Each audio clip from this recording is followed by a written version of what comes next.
ధీరు అలాగే దుర్గా ఇద్దరు కూడా ఇంద్రకీలాద్రికి వెళ్ళాలని చెప్పేసి స్వామీజీ చేత అబద్ధాలు ఆడిస్తాడు కదా ధీరు.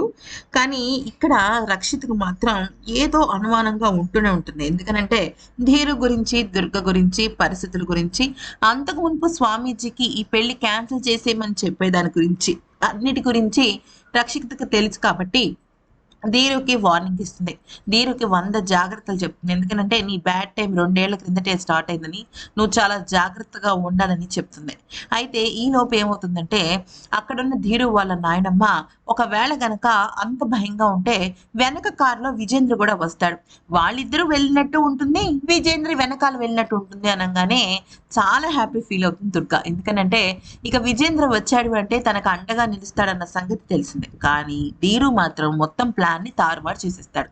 ఏమంటాడంటే ఇదంతా కాదని, అసలు నేను ఏం చిన్నపిల్లాడిని కాదని, నేను ఖచ్చితంగా నేను సేఫ్గా వెళ్ళి సేఫ్గా వస్తానని చెప్పి రక్షిత ఆశీర్వాదం తీసుకుని బయలుదేరతాడు. కారులో బయలుదేరే సమయంలో విజేంద్ర మీద, వైష్ణవి మీద లేనిపోనివన్నీ చెప్తుంటాడు.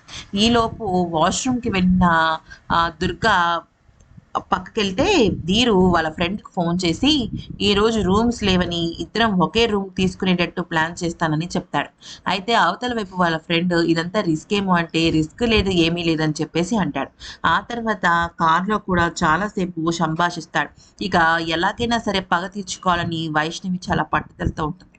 ఇక రూమ్లోకి దిగిన తర్వాత అక్కడి నుంచే మీద చేతులు వేసి చాలా ఎక్కువగా తన గురించి అడ్వాంటేజ్ తీసుకోవాలనుకుంటాడు. కానీ దుర్గ మాత్రం ఎక్కడికక్కడ ధీరుకి వార్నింగ్ ఇస్తుందనమాట. ఇక ఆ తర్వాత ధీరు వాళ్ళ ఫ్రెండ్కి ఫోన్ చేసి తను మాటలతో వినటం లేదని, అందుకని అన్నంలో మత్తు మందు కలిపేసి ఇస్తాను అని చెప్పడంతో మొత్తం వెనక నుంచి వైష్ణవి వినేస్తుంది. వైష్ణవి అంటే మన దుర్గ వినేస్తుంది. వినేసి నాకు తెలుసు నువ్వు ఇలాంటివి ఏదో చేస్తావని, అందుకే నీ ఆట కట్టిస్తానని అంటుంది. ఖచ్చితంగా ధీరుకి దిమ్మ తిరిగే షాక్ ఇస్తుంది దుర్గ.